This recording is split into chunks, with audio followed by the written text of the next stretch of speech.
to the worst nightmare of all. Reality. Explore the lesser-known stories of our unknown world. Join the pursuit of the paranormal with Ash and Greg. Evening, Ash. How's it going? Evening, Greg. Very, very good. Very, very chill tonight. How are you doing? Yeah, about the same. I'm aching. I've been training all weekend, so yeah. What are you training for? Well, fights. So I've done a boxing session yesterday, done a kickboxing session, and then next Saturday I start MMA classes. So I hit 40 and I had a bit of a crisis on my hands. I got a tattoo, my first tattoo, and I took up kickboxing. And 5 years later, I've decided I'm going to expand that a little bit and try some cage fighting. Talking about indulging, if you have a bit too much and you're ready to start January with a kickstart with the healthy living, the cutting out of crappy food, starting to exercise more, we have the perfect product for you. We do. It's a portable blender that delivers game-changing technology to make smoothies, shakes, mixed drinks, wherever you go. It's called BlendJet, and they ship worldwide for free. And Awesome. if you use the link below in the show notes, or go on their website, which we'll put the notes on as well, and use a promo code that we will issue you with, you can get 12% off and, as I say, free worldwide delivery. So there's no excuse not to start 2023 with a bang. Awesome. And it is on offer on the website at the minute, and you get an extra 12% off with our bonus code. Yeah, and that's automatically applied at your checkout as well, which if you use our link, which is cool. And it all helps to support the podcast. So if you're going to buy a blender anyway, buy one through us, help us, and get a discount as well. Yeah. How about you, Ash? Yeah, good. Looking forward to chatting to our guest tonight, who is Vinnie Adams, joining us, creator of the Disclosure sort of team profile channel, YouTube, Instagram, and sort of been involved in a couple of documentaries. So thank you, Vinnie. Thank you very much for chatting to us. It's my pleasure, guys. I can't wait for the conversation. Yeah, thank you. Awesome. So I guess before we get into sort of everything that you want to talk about, so just always just like to do a little intro on yourself, how you got into the whole sort of phenomena, which is quite apt really when we talk about documentary. But yeah, so how did you get to where you are now? I guess I'm like a lot of people growing up. Sci-fi was my thing. You know, I was born in the late 70s, so by the early 80s, and we had all the Star Wars stuff, and you know, I was just addicted to that kind of thing. So throughout my childhood, it was always kind of sci-fi, alien movies and stuff like that. But then I suppose when I hit my 20s, I started sort of picking up on documentaries and things like that. And they always left me with way more questions than answers. And so my curiosity just kept developing over the years to the point where I think about 13 years ago, I sort of decided to just start researching and, you know, spent many a night just sat in front of my computer screen, delving through, you know, declassified documents and really trying to piece together this puzzle that we all love so much. And here we are now, I suppose, like, you know, still doing it.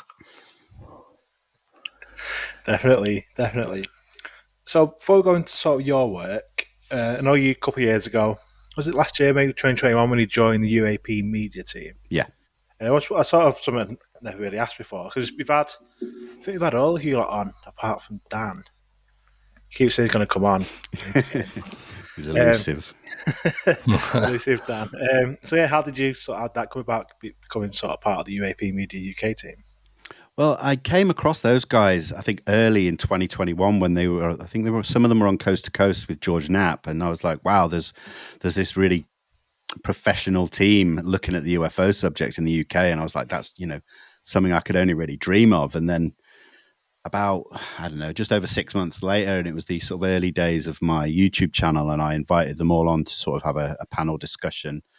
And I just said after the interview, I said, look, if there's anything I can do to help you guys, just let me know. And I think literally a day or two later that I got a call from Dan just saying, funny you should say that, because, we've been watching your work for a while and we'd like to invite you to join the team. So I was just like blown away. And yeah, it's just been an amazing experience. They're such a good, hardworking bunch of guys. I can honestly say they're a really, really good group of friends now as well. And between us all, I think we add something to the topic, Definitely. So you're in good company. There's some, like I say, some great work and great people there. So we've sort of, with our group, you've identified in the conferences that we put on, like Andy and Dan have always been supportive, promoting it, being a part of it, and things like that. So it's always been good to see their growth sort of around the same time as ours. Yeah. Seeing that sort of mirrored. So that's been awesome to see, like David Clark and Ryan Sprague joining more recently as well. It's such a name-filled team, really, that are doing good work. So that's awesome. Yeah. So last year, I guess let's keep it on sort of UAP media for a minute. You were involved in this sort of unearthing of the Calvine photo that sort of went a bit viral last autumn. Was it? No? It was August. Yeah. Quite a while ago now. Yeah. Wow.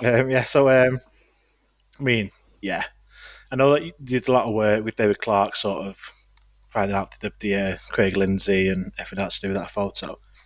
Obviously, it's been a few months now. Is there anything sort of on that case that you've been working on that you can tell us? Anything new or still going on? I mean, it's still going on, and we've literally, from the day after the photograph was released, we were on the case. We just want to get it to the end of the case. We want to know more details, and it's been and still is a very difficult case to research.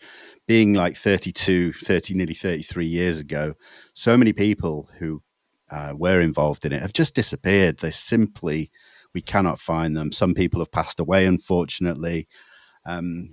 So it's tricky. We've gone down many different avenues and leads where we've spent weeks and then we just hit brick walls and have to go and start all over again. And we're still down a couple of those avenues at the moment. I speak to the guys literally every single day, and unfortunately we don't have any major updates. I'd like to sort of say that yes, we've found a few names and things, but at the moment we don't want to release them. We want to keep it under wraps until we feel like we've got something, good to announce publicly. So I always say, I'll promise people as soon as we get something, people will hear about it. And that's kind of it. It's frustrating, but that's the reality of investigations, unfortunately. So what do you think the object is? Do you think it's US tech, our tech, other tech, off-world tech? What's your thoughts on it? I'm leaning, and I have been for a long time, leaning towards US tech. And that's based solely on some of the sources that we speak to in British intelligence that worked on the case back in 1990 and the few years afterwards. It hasn't been proven to me that that's what it was. So I'll always hold a little bit back of other possibilities. Maybe we've been misled.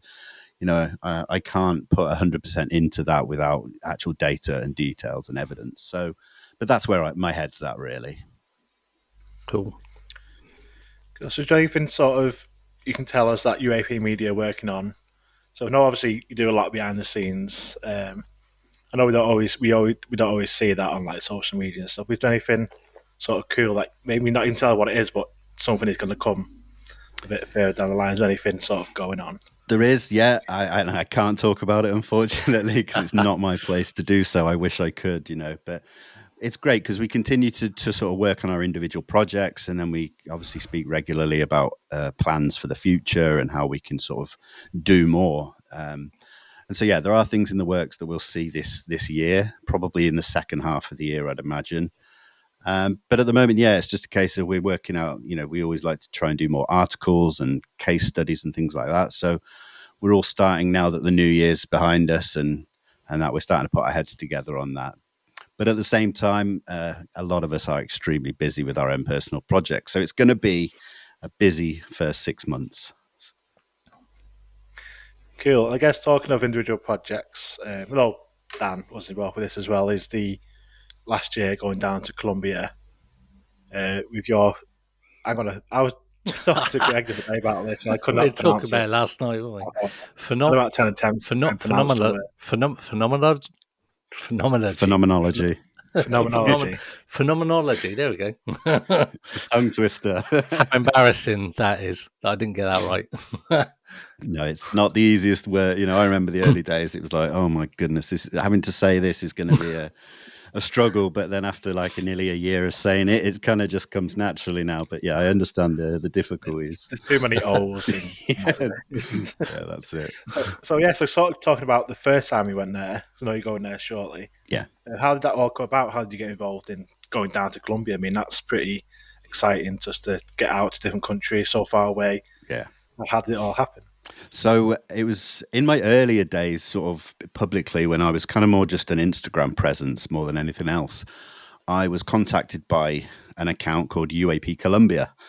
And I was just chatting to them, and they were kind of filling me in on some of the local folklore and the cases that they have down there. And it took me a while to work out that it was actually a guy called Ashley Cowie, Scottish guy who lives in Colombia. And, you know, I realized who that was when he said the name, because, you know, he's been all over the Travel Channel over the years and Ancient Aliens and things like that. So that was, you know, a real eye opener for me. So we just got to talking, and we were having a lot of private Zoom calls, and he kept saying to me he wants to put a team together to investigate this mysterious light phenomena in the mountains by his house. And you know, it was also incredible to hear about, but I never thought anything would materialize from it.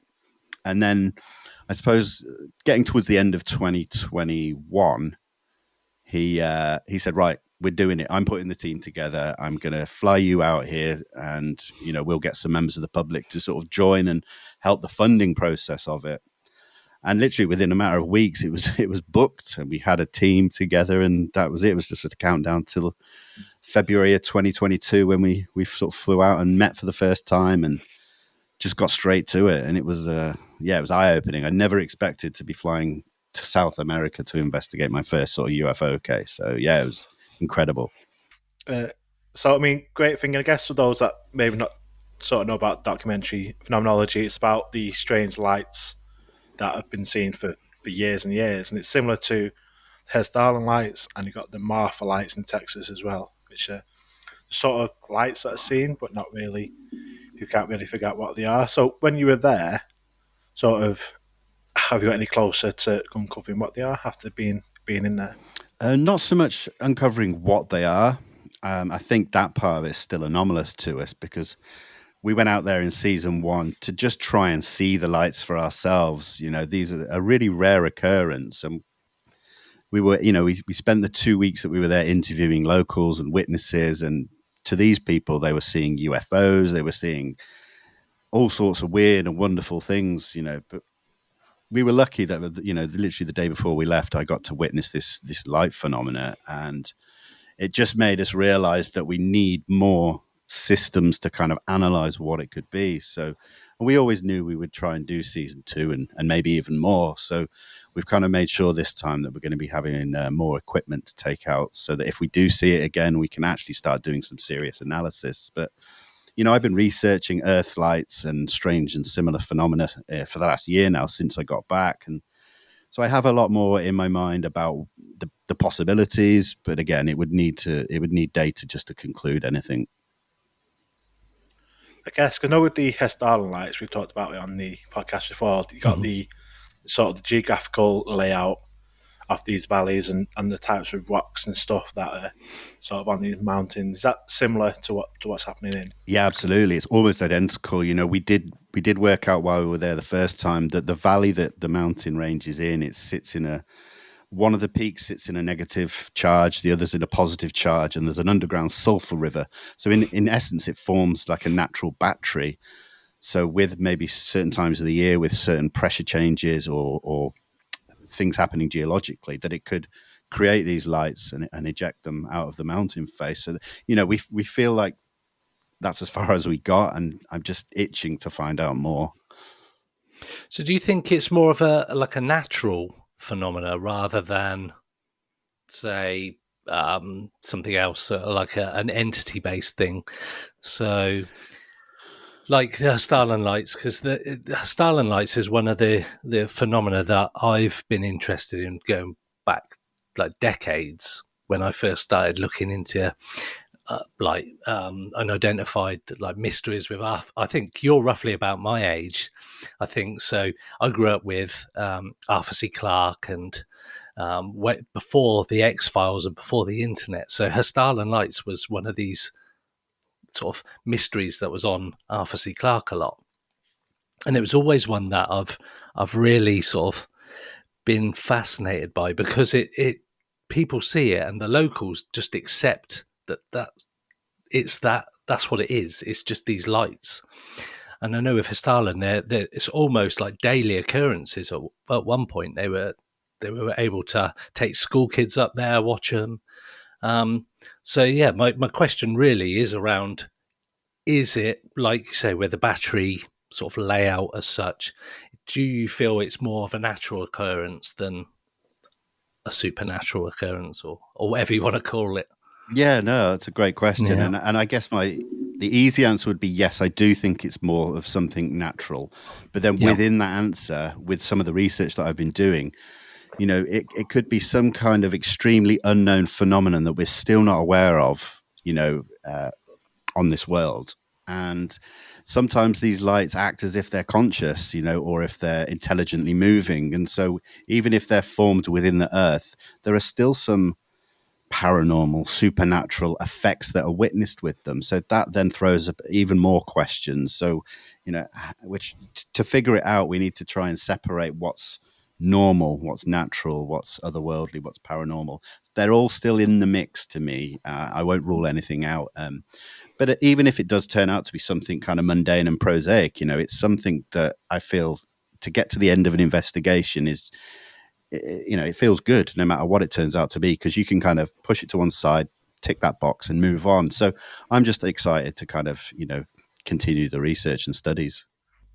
And I think Definitely. that's one of the things with the ufology, with paranormal, and with sort of natural occurrences, that it's always seems to be one step ahead of where everybody is. So, like the Calvine photo comes out 30 years after it was taken. And like, so everybody's kind of like it's this mythical thing. Then it appears, and we're actually probably no further closer to deciding and discovering what it is, even though we've got more evidence in our hands. So I think that's one of the good things about this community, and everybody's working towards the same thing, but everybody's just that little bit behind. And that's the frustratingly good thing about it, because it pushes everybody on. And like you say, you try to get to the end of the case, but certainly with like Tic Tac stuff, we're even with the Starland lights and these lights, there's just that little bit you can't quite get the closure on. And I think that's what has kept me going for decades. And I know with Ash, me and Ash talk all the time, so I know he's passionate about it. And I think it's the one thing that drives us all. It's just that, just that little bit further, a little bit further. It's like gold miners, the people that do the gold mining, they're always just like, I found this bit of gold. There's going to be more around here. There's going to be more. So I think not knowing what the answer is almost as good as knowing what it is. Because once you put that case to bed, it's kind of like, what am I going to do now? But There's always something. Yeah, there There's is. always It's the something. topic that keeps on giving, isn't it? So, It is, and that's the thing. I see a lot of people on social media saying, we need something new. There's been nothing happening for a few weeks. It's a down period." And like, well, there's so much you can do as a person instead of sitting around waiting for something to happen or a photo to come out. Go and do some research. I say this to people all the time. Keep your mind busy. If you want to keep thinking about UFOs and it's always on your mind, go and do something even if it's baby steps, it feels like you're actually doing something positive for the subject. The more people doing stuff, the better. So, there's that aspect of it as well. I understand the frustrations because the down periods do feel just like nothing is happening. And we do hear people say, "Oh, but stuff's happening behind the scenes," but that is genuinely true. Stuff is, and people can get involved in that themselves. So yeah, I don't know kind of what the point I was trying to make, but Do you think we've been spoiled recently? So since like 2017, I think that's probably the recent sort of page turner for ufology is like the New York Times article. And do you think since then we've been quite spoiled in terms of there's the congressional hearings, there's these reports coming out or not coming out, and everything's happened fairly quickly in the space of 5 years, whereas before that we were all looking back to like Area 51, Roswell, and there was nothing sort of definitively close to everybody's timeline that was alive that we could sort of get our teeth into. And I think now we've been spoiled. So when something doesn't happen for a few weeks, it's just like, oh, and then UFO Twitter goes to UFO Twitter and goes into a strange place. But yeah, I think we've been spoiled in terms of the amount of information that's come out the last few years.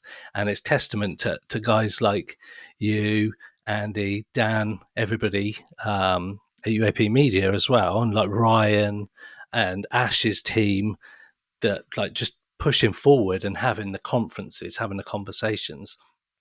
That I think it's thanks to you that we have this massive wealth of information coming out that we haven't had up to like a few years ago. So yeah, no, I agree. And I think one thing is a lot of people have got into the subject post 2017. And so all they've seen is a regular release of information or something happening. They weren't there for the previous 75 years. And so, they just expect it to keep happening and new stuff coming all the time. But obviously for people that are a bit more of a veteran in the game, let's say, we were used to that over the previous years and decades. And so, yeah, we have been spoiled in the last 5 years. And it's down to teamwork across the pond from all aspects. So, and I say this all the time, is that it's all good to do your individual research, but don't be afraid to reach out to people as well, because you get a hell of a lot more done when you put your heads together. And that's something that I continue to really sort of fall behind, is teamwork and collaborations. Yeah, like sort of Greg saying there about sort of UFO Twitter. I think especially nowadays, everyone's used to instant information. Yeah. Like, say we've got all these videos, US government saying these UFO videos are real, and something that we never sort of had that from the US government before. And then when you go a period of time with nothing happening, and then someone will come on and say, I've got something to announce. And then everyone jumps on the hype train, and that comes out and it was a load of shit. And then it's like, and they get then shit on them for hyping something up. It's just getting that circle until something comes like that's real, like sort of good. You get in that circle. I mean, I should be on Twitter more, but I just get fed up with it sometimes, and too much fighting and arguing and fake accounts and stuff. Oh man, it's a minefield. And it's funny, yeah, because obviously we were doing the work to get the Calvine photograph, and I'd seen the original photocopy getting on for a year before we released the photograph, and I just wanted to scream it from the rooftops that we had this thing, and we didn't have the color photograph and that, but it was still a huge progression in this old case. And obviously I didn't shout it from the rooftops because I could see what would happen to me because, of what everyone else has been through. So yeah, it's a difficult thing to navigate, especially with the haters, let's say. So on the flip side of that, talking about community, going back to Colombia and watching the episodes in the documentary series, and sort of talking to the locals and the sort of researchers down there, and like said earlier, but it's a bit like, oh yeah, we have UFOs, they come. It's just like sort of part of the life. It reminded me a little bit of Moment of Contact in Virginia, where you go to that town and there's like the monuments. Is there a sign in the street saying, "Come and talk to us if you know anything about this"? It's just like rather than people coming over and talking, people sort of accept it as part of their things. It seems very similar like that in Colombia. It is. It's everywhere. The murals on the walls in all the local towns are just depictions of the local mountains with UFOs in the sky. And, we stuck out like a sore thumb walking around as well, compared to, and people cottoned on pretty quickly while we were there. So we had so many people just coming up to us and wanting to tell their UFO stories and things like that every single day. It was amazing, because they were so welcoming, and it is just ingrained in local culture. Like it's as normal as going to the shop. It's they would talk about UFOs, and we did host one night where we had a load of locals over to our headquarters, and we just talked. I mean, I was in my element because I could talk UFOs all day and night with anybody in the world. And yeah, it was just incredible to see it. And it's great that there's no stigma or taboo. And I think that we should take a leaf out of their book in the kind of in the US, in the UK, and other parts of Europe. I think if we did, we'd find that we'd probably learn a lot more as well, because, we wouldn't have so many people being afraid to come forward and tell their stories. So yeah, that would be a good thing. Is there any sort of government stance on it down there in Colombia? Is there any sort of official word from them? Not particularly governmental, but I mean, for example, in the local towns, all the kind of local politicians, the mayor and the police and all those kind of authority figures, they are UFO believers just as much as the people, the town folk. We asked the police, have you seen the lights? And they laughed at us. And we're like, oh, probably shouldn't have said that. They were like, they're not lights, they're UFOs. It's just like stupid. So yeah, and the mayor just is like, yep, it's UFOs. We've known about it, and it's ingrained in our society, and that's that. And there's no two ways about it. So yeah, it's crazy. It's crazy. So talking about mentioning the UK there and the stigma and everything, that's sort of still seen as like a tabloid sort of topic over here. And I see that every day because on our website, we have a database of all the media articles in the UK by any local national newspapers, and we document it all. And every month there's like every single article's on there to see.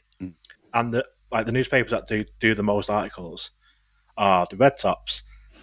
But some of them are good, to be fair to them. There's some that I don't want to name certain newspapers, but to be fair to them, they have done some good articles despite being a red top. But then you get the other side of it where it's like turn my wife into a Snickers and all this type of fluff. But in your time since you started doing all this, have you seen a change in the UK? Yeah, absolutely. And I won't mention particular newspaper names too, but with UAP Media UK, we have been working quite well with some of the said newspapers and individual journalists in particular, and we've been helping them set the tone for some of these articles, keeping out the sensationalist headlines and stuff like that. And it's been really good. They're really up for it, and we've been providing them quotes to kind of give it some validity as well. And so we are starting to see some of it sort of turn away from the nonsense, let's say. But I think it's still early days. We've got to remember that newspapers sell with sensationalist headlines sometimes, so we kind of have to expect a little bit of the alien hunter headlines every now and again. But yeah, we are definitely getting there, and it's nice now that some of the journalists and papers are coming directly to us to say, have you got any stories that you think are worthwhile publishing? And we go back and forth with where they're structuring the articles. So we're getting there, and I think it's a good thing. Do you feel that there's any kind of narrative that certain papers are trying to give? So, or do you feel that they're maybe being steered by other people that are interested in this topic, staying underground, as it were, and keeping it out of the public eye in a serious sense? So they'd be happy for it to come out as the alien hunters from Mars or whatnot.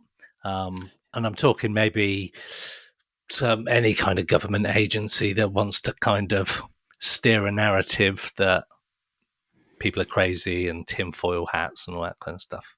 Do you get that impression when the journalists are contacting you that there's any kind of narrative they're trying to push on you? Or do you feel that they are genuinely open to hearing what you've got to say? Yeah, I think that, there's a certain split. Some of them are really just genuinely looking to find a good story and report it honestly. Others are definitely just going for let's just get the amount of people we can to read it, and we don't really care about the story and the clickbait. Absolutely. And it doesn't help that the UK government and the Ministry of Defence doesn't comment on the subject. I think anybody who does research here in the UK knows that you get the same boilerplate responses when you contact them for information or freedom of information requests.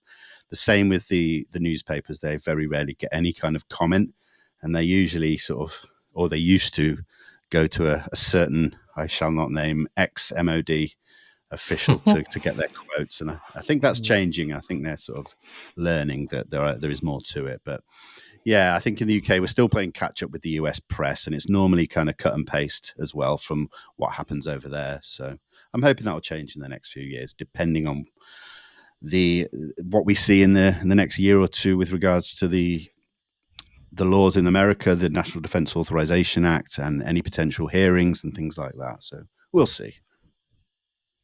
Do you think you mentioned there sort of the UK playing catch up to the US? Do you think that's sort of what's happening with the government and with the media? Because in the original wording, it was in last year's one, about the task force saying about working with the Allies and stuff like this. Do you think surely that's got to include the UK? So they wait into sort of the nod from the US before they sort of say anything or get involved, rather than sort of saying off our own back, this is what we're doing.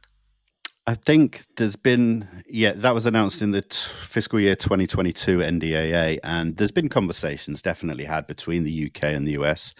The same with all of the countries under the Five Eyes Alliance, with Australia, New Zealand, and Canada as well. I mean, they share the JWIC server system where a lot of these classified and unclassified videos are sitting that we all know exist but haven't seen publicly yet. So, yeah, it's for sure that conversations are definitely happening, but it does always take the US to take a major step in the public eye, whether it be hearings or a report or something like that, for the UK to then start maybe talking about it a little bit. But even then, we're not seeing as much as we'd want at all, to be honest. I mean, this last year or the last 6 months, the Ministry of Defence released some more UFO files into the National Archives, and there was not one single announcement that they'd done it. So if you weren't looking, you wouldn't have found it. And that just goes to it says everything about what they're talking about publicly, which is nothing. Yeah, so talking about FOA, I'm not sure if I've mentioned this on the podcast before. I think I talked about it on Twitter. Because I've had quite a big back and two with the Air Security Act, or whatever they're called. Yeah. Somewhere he came across quite. It's like he was shouting at me in an FOA response. It was proper, you could feel the frustration. What he's saying, he's basically blaming us, the community, for them getting behind with their work and all sorts in this FOIA response. It's like we're reaching them, we are getting under the teeth a little bit. And it's just fine reading it. It's like I feel like I've been told off here in this FOIA. I'll have to dig it out and show you. Guys are like, what? That's amazing. It wasn't professional at all. It was like you are annoying us. You are putting us behind about work and stuff. And this response was like, wow, okay, wow, just funny. That's hilarious. My goodness. So going sort of a bit all over the place here. That's all good. But you're going back to Colombia. Yes. In April, I believe. April the 5th. April the 5th. Cool. Only a couple of months away. Yeah.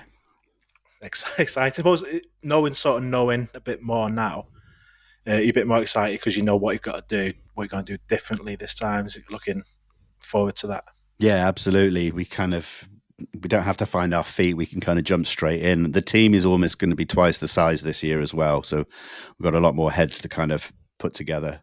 But we're also expanding the investigation. We're still going to be in the valley looking at the mountain, but we're going to be going slightly away from that as well, looking at a couple of other hot spots. There's an old inactive volcano with a lake now in the ring, and it's the origin story of El Dorado. The lost city of gold originates there. But in this lake, people and locals for years have claimed that they see UFOs leaving the water and entering the water. So we're going to go and check all that out and investigate there, speak to the local tribes that live on that area. And so, yeah, just a bigger project like the last time. So, yes, it's so exciting. Cool. Is Dan going again? He is indeed, yeah. He's currently in Mexico and I'm meeting him in Colombia. So I think he'll be there a little bit before me to get the best bedroom in the house. But it was great following you guys on Twitter last year with like the daily video updates and stuff on the lives, and that was really cool to see it sort of in action. Like, we've just been doing this today and we're doing this tomorrow. That was cool. Really, I like to see it come together in the documentary when it came out, and the episode was awesome. Yeah, we're definitely going to be doing that again. Me and Dan are both been talking about it. We're going to start doing it probably a little bit bigger and better on that front as well. Before it was kind of like selfie cam, like 1 minute video uploads every day or two. This time I think we're going to try and do a little bit more, make it a little bit more professional looking, but it's hard to say. I mean, it's easy to say that now. We'll see when we're in the thick of it, whether that actually turns out or not, but we'll still be doing updates of some sort. Awesome. I mean, it's great to go down there, because it's always good to sort of hear the lesser talked about case. There'd be a lot of people that had never heard of these Columbia lights or the Headliner lights, and he's bringing that to the attention. And with the social sort of presence that you guys have got it's just a change of pace to see, like I say, something different. And that's what we like to talk about on here, is the lesser known stories. If you never told your story before, come on and tell it. So it's out there. So that's really, really good as well. Absolutely, I agree. And this is the thing, when I've tried to look into unknown cases, the more work you do on them, you start to find links with some of the more well-known cases. So yeah, you're just adding to the melting pot of information. It's just always a positive to be able to make these links and connections. So yeah, it's exciting just to kind of do that. I think, like you just said, by talking about the lesser known ones and so people, you've got all the standard cases that people go to. You got like Skinwalker Ranch. Everybody knows about Skinwalker Ranch. So we spoke to John Edmonds at Stardust Ranch, which is a similar ranch, and even more of an insane story. And then we've spoken to other people about other ranches. We've done an episode on ranches, and there's all these things that sort of come out, and you go, actually, I can see the link there. We spoke to a guy in South Africa. We spoke to him a couple of times about stuff that he's recording on a daily basis from his drone above fires. And it all starts off with like these red and blue orbs that he's seeing in the streets when he was growing up. And then you look at the skinwalkers at the Pentagon book, and they're talking about all these different coloured orbs that are following them and been seen. And then you got the hitchhiker effect. And this guy in South Africa had all like this radiation burns on his face from this close sort of proximity experience that he's had. And we put these stories out there, and we speak to all these people, and there are so many new bits of information that you can link to all the famous cases. And I think it just makes it even more legitimate. Yeah. That these people are telling their story. And the thing is, you can speak to people, and as you know, when you speak to somebody and you look at them in the eye, even if it's just over a Zoom call or a Teams call or whatever, you get a sense of the experience they've had and whether or not it's affecting them. Because over an audio podcast, it's quite difficult to get that sort of sense. But we've spoken to this guy, and he claimed he was being abducted by entities daily, every night. And at one point, he was talking some really dark stuff that he was personally, how it was affecting him. And you could see it in his face, and it doesn't come across in audio so much. And with the audio, it kind of feels like this too fantastical kind of story that's coming out. But when you see someone's face and they're telling it you for the first time to anybody, and they're looking at you in the eye and doing it, it's very profound. So how did you feel when you were speaking to the guy? There's that older guy in Colombia that was telling his story. Obviously, you didn't speak his language. I get that, but did you get a sense from him that it was like a legitimate thing that was happening to him? Yeah, definitely. And you know, it's very difficult sometimes when speaking to experiences, because no matter how out there some of their stories may be, I always have to remain respectful, number one, of them as a person. It's not really a case of do I believe them. It's a case of that they believe what they're saying, and you know, that's enough for me. It doesn't take me out of the equation, and my opinion really isn't important when someone's telling their story. And I found that with that guy in Colombia, you know, you can see the passion, and there's so many different emotions on his face. And like I said, this is something that I see regularly when speaking to experiences. So I think as long as they're treated with the respect and that they're owed, then I think, you know, it's just great to be able to hear all these stories. And again reduce the stigma and taboo that surrounds that aspect of the phenomenon as well. Because for many years, so many have said, I was just too scared to come forward because of the being made fun of or being made to think that I'm crazy and all that. And so it's good to see that a lot more have been speaking. And I think that's all been a knock-on effect of what's been happening in the past 5 years as well. And the community coming together in, as much as we have the negative side of the community, I think the positive outweighs it and really does help support people. And then we have amazing support groups as well now popping up for experiences. So yeah, I think that's a long-winded answer to your question, but I hope that covers it. But then you look back at some of the famous people that have been talking. So for example, the one that comes to my mind is Bob Lazar. And you talk about people not wanting to come out of a story because of fear of being ridiculed, it affecting their life in a negative way, friends disown him. And Bob Lazar came out when it was completely not cool to be talking about UFOs and aliens. And he's, whether you believe what he said or not, he's put it out there without that fear. He's sort of one of the pioneers of getting his story out. And I think the more you see the stigma being sort of like squashed nowadays, I think you have to look back to Bob Lazar and people like him and Travis Walton, for example, another one, where back in those days, not that long ago to be fair, but just saying it out loud would put you out of your friendship circle. So I don't know really what I'm trying to say, but I think I've got more respect for Bob and say people like Travis Walton now, knowing what people are like just with anything out of the ordinary slightly. And that was massively out of the ordinary. So to be pushing his story all the time for 20, 30 years, I don't know.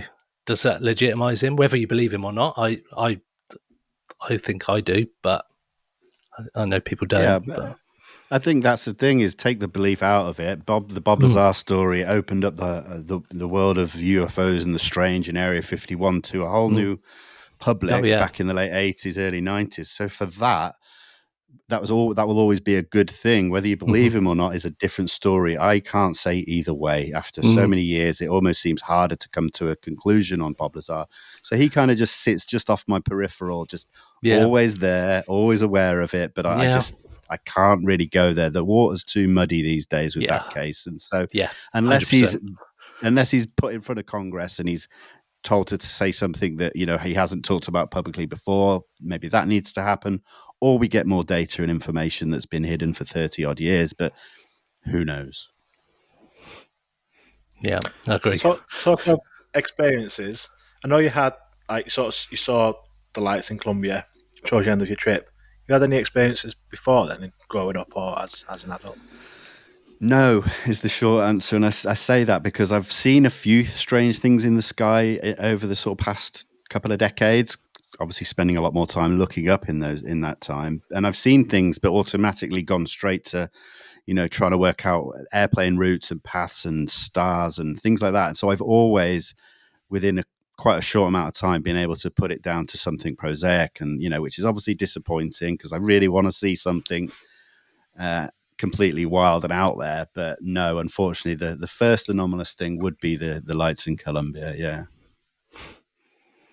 We also speak to a lot of people that they have a UFO experience later in life, I will say later in life, as an adult, but they've actually had paranormal experiences growing up. And I wonder, with the kind of people that you've been speaking to, whether or not that reflects in some of the stories that they tell of their experiences, where they've seen UFOs maybe on and off throughout their life, but they've also had like poltergeist activity. That seems to be quite a popular, that's the wrong word, but a common occurrence when we're speaking to people who've had UFO experiences throughout their life, is that it starts with poltergeist activity of some kind.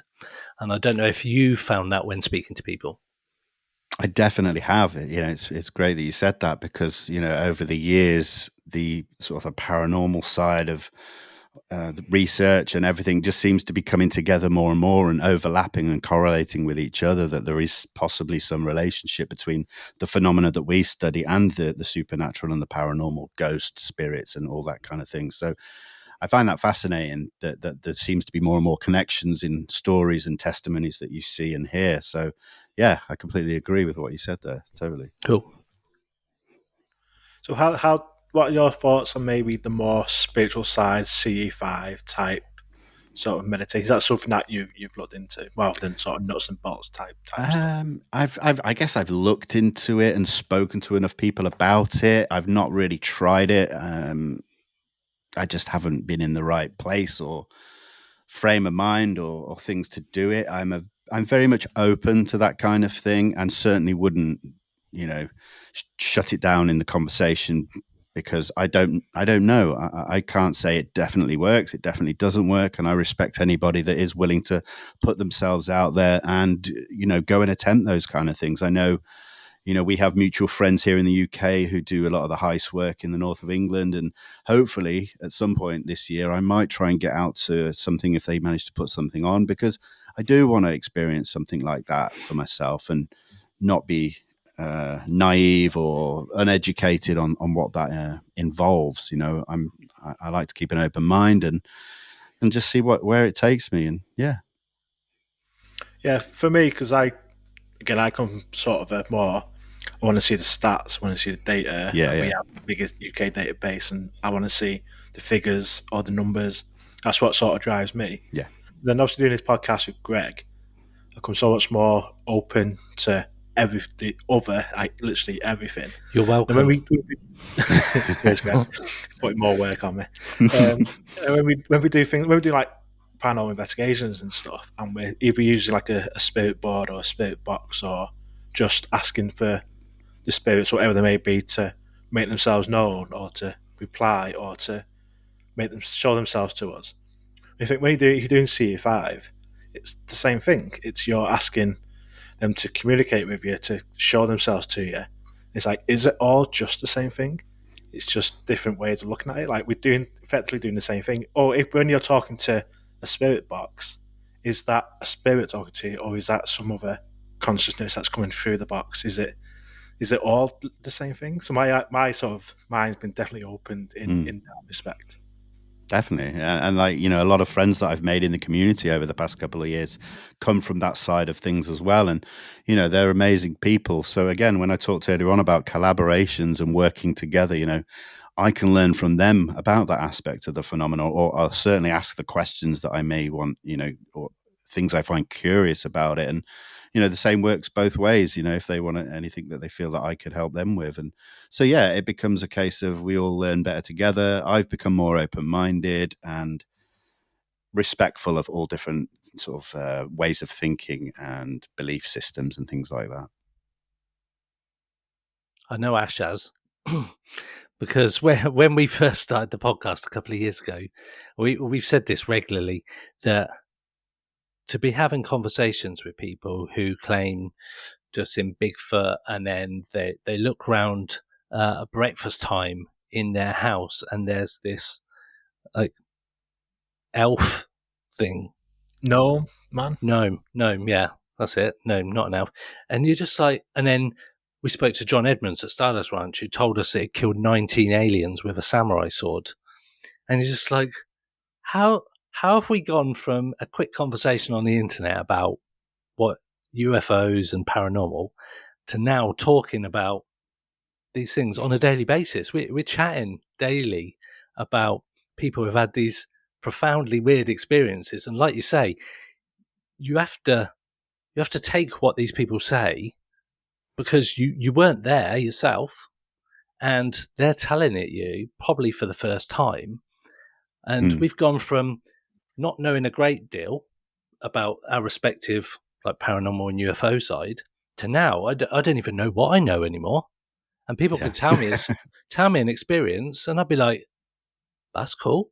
And they're talking about all these weird ships they see, or being abducted in the middle of the night, and I'm just like, well, okay, cool, tell me more about that. Whereas 2 years ago I'd have been like, Yeah, So totally. has That's exactly how. so has your sort of take? I know you mentioned about how you've changed, but from when you sort of first got into it 13, 14 years ago, that you mentioned, um, where has your sort of mind frame gone from like, there's some lights in the sky, that's ET up there, to Right. what's your opinion of what these things are now? Are they extraterrestrials? Are they future humans? Are they, what do you think they are? Because it could be anything nowadays. It really could. Yeah, that's a good You know, question and a very hard question. But you're right. Early in the early days, it's either something from, it's either something prosaic or it's extraterrestrial, and they're coming through yeah, the vastness of space. And obviously nowadays, and for me, that has slipped right down the sort of pecking order. And we hear more about the ultra terrestrials, the interdimensional aspect, the crypto terrestrial. Something that is of a non-human intelligence that lives here and has done possibly longer than we as a species have. So all of those kind of things now sit right up at the top for me, and there isn't one that I think is more plausible than the other because of the pure amount of information that's out there. So I keep all these things on the proverbial table in front of me, and I don't put any of them off it until they can be conclusively proven to not be what it is that we're experiencing or looking at. So yeah, as much as they're all still on there, I still think the ET simple alien hypothesis is kind of slipped right down, and it's a lot more complex than that. it doesn't seem that to me, like the UFO side of it isn't my strength, but coming into this and you're thinking, well, these grey aliens, they've come from Mars or wherever they've come from. That's it, really. But now as our journey's been going on for the last couple of years on the podcast, like you say, that kind of they're from outer space actually doesn't seem to fit anymore. Mm. And it, like you say, is a lot more complex than that. And one question I've got that I was typing up when I know we don't really do questions as in advance, but I did actually. You'll be proud of me, Ash. I did come up with a few questions beforehand whilst I was watching the documentary. And one thing I wanted to ask you is, over like the last 70 years, and longer, you see the shapes of the UFOs. I say UFOs, UAPs, the spacecraft, or whatever you want to call it, the nuts and bolts craft, change slightly. And they'll go from like these disc shape to then you go through the 80s and 90s where you've got like Flight of the Navigator type shiny objects, and now to a tic tac, and also like a sphere with a black cube in it is one of the latest ones. Why do you have an opinion as to why the technology that we're being shown, if it's us being shown, changes and has changed over the last 70 years, sort of almost in line with our technology, because our craft are changing at the same sort of rate. I just wondered what your opinion is on why the technology that we're seeing is changing, and why is it all of a sudden become more of a conscious thing?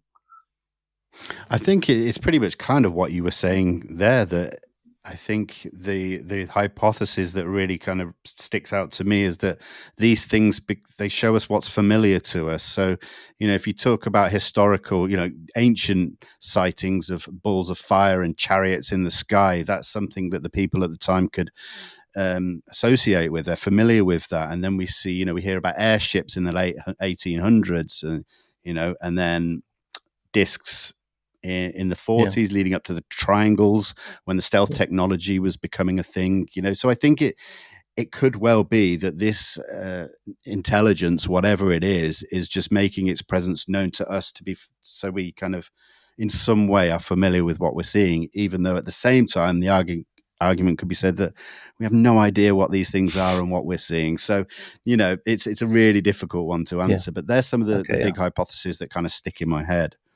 Cool. I appreciate that. Thank you. So talking about the ET hypothesis, as it's kind of sad for me because sort of going back, so I had my sighting when I was 10, and since then that's when my interest started, and that's when I've been sort of interested in space, interested in where these are coming from. So I've always had that belief in aliens in my head, like my whole life. Now I'm like, huh. It's now I'm like say it's coming down the pecking order. That's what I believe. It's kind of sad. It's like I don't know if the sort of romantic side of it is like these are interspecies coming from wherever. It's just kind of sad that I'm kind of not believing that anymore.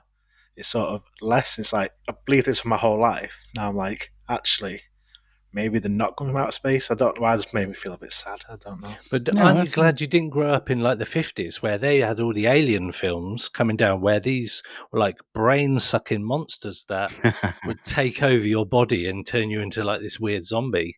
So I think growing up where you're seeing ET and this little character going around on a push bike and phoning home is a lot better image to have of an alien, as it were, or an extraterrestrial than these brain sucking ones that I remember watching when I was growing up. So. And you have to remember, this could be more than one different thing as well. So Yeah. it may be that we do have this, strange interdimensional ultra-terrestrial entity as well. But, maybe there are little aliens as well still. So, you don't have to be upset just yet. It's funny because like the paranormal hoodie that I've got for the podcast says aliens exist on top of it. And that's what I've always believed. Now I'm like, do I? Did it exist? Like, questioning my own sort of thing, Yeah, but anyway, I just thought, we're just saying that, then I just thought I'm a bit sad now. Talking about believing in aliens and I have my whole life. Anyway.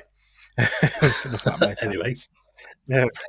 So obviously you got a passion which is very, very apparent in all the work you do on social media everywhere.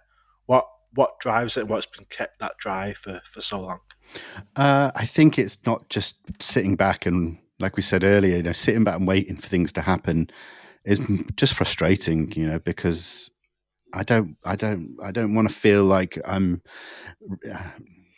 expecting things from other people's hard work who go out there and do that and and give us the news and updates and developments on social media and YouTube interview platforms and things like that. I always felt that, well, I can do that. I want to have these conversations. I want to research these cases. And, that's just developed more and more in the last couple of years. And then obviously joining UAP Media, they were really encouraging to say, you need to start writing articles. And I'm not a writer, but, I started writing sort of some of the case studies I've done. And, it's a forever expanding, evolving position that I'm in. And so I just won't rest.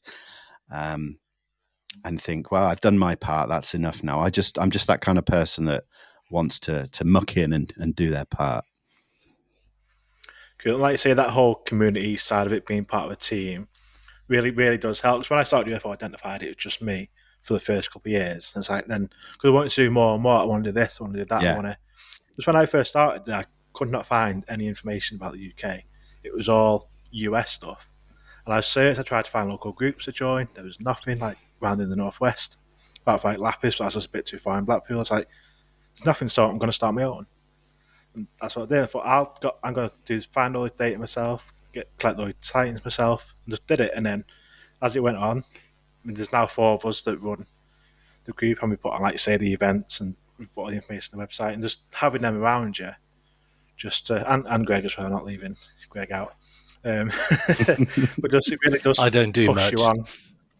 So, like I say, just developing really does help working together. And when you go on Twitter, and there's quite a lot of people on Twitter that are really, really supportive and Yeah, they'll push each other up and help each other out and stuff, which is awesome to see. And Twitter Spaces, I'm apparently going to get involved in.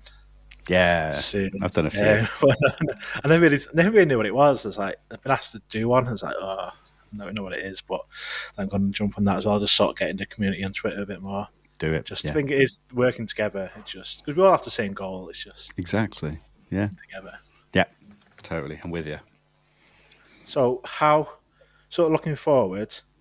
Obviously, you got your going to Colombia coming up, and that I'm guessing that's going to be your main sort of focus for the rest of this year. I've actually got a couple of conferences I'm going to be speaking at in Roswell as well this year. So first one's coming up in March. It's the UFO Expo put on by Tom Reed. So I'm doing a virtual presentation at that. But then at the end of June, I'm actually flying out to Albuquerque to meet up with some of the guys there to then go to this Roswell incident conference for 3 days and do a full stage presentation and talk on kind of pretty much on Columbia. I might fit in a little bit of Calvine if I decide to, but yeah, so that's going to be interesting to go to kind of Roswell, the mecca of this subject, where it all really started for a lot of people. So that's going to be incredible to see. So yeah, lots of things. Cool. And we talked about hopefully see you at HarmonyCon in Guaranteed. October I will as well. always be there. Definitely, 100%. I was That so was good gutted fun when I last couldn't. year. I got COVID a couple of days before, and I was just like, you couldn't. I was so upset. It was horrible. That's a good day. Cool. I think that's about it. I think any more questions from you, Greg? Anything you want to mention? No. It's been great to have a conversation. It's always good to have an open forum conversation. Like I said, me and Ash don't really script any questions. Really, we just have an idea of what we're going to talk about, and then just see where it goes. So it always feels like a more natural conversation. So it's always good to like spend an hour just talking to an expert in the field. So thank you very much for your time coming Definitely on. not an expert, but You always use that term, like, don't call me. But I agree with you. Those conversations genuinely are the best when they're sort of more natural and they just flow. Obviously with my YouTube stuff and the interviews, I have to be prepared with questions, but 100%. I like it. I like it when they go off in tangents, because that's when the information comes. You see the person relax and become themselves more naturally. So yeah, completely agree. That was a fascinating, wonderful conversation. So thank you. Nice one. So where can we find Disclosure Team? I'd say the best place to go would be, go and find me on, let's go Instagram, which is disclosure_team. And then in my bio there is all my links where you can then go and find everything else, because otherwise I'll be here for hours trying to tell you all these links and I can't even remember most of them. So yeah, go to Instagram, disclosure_team. Nice one. Well, thank you again, Vinnie. It's been a great chat, and we look you. forward to seeing what happens in Columbia this year. Thank you so much, guys. Cheers. Pursuit of the Paranormal with Ash and Greg.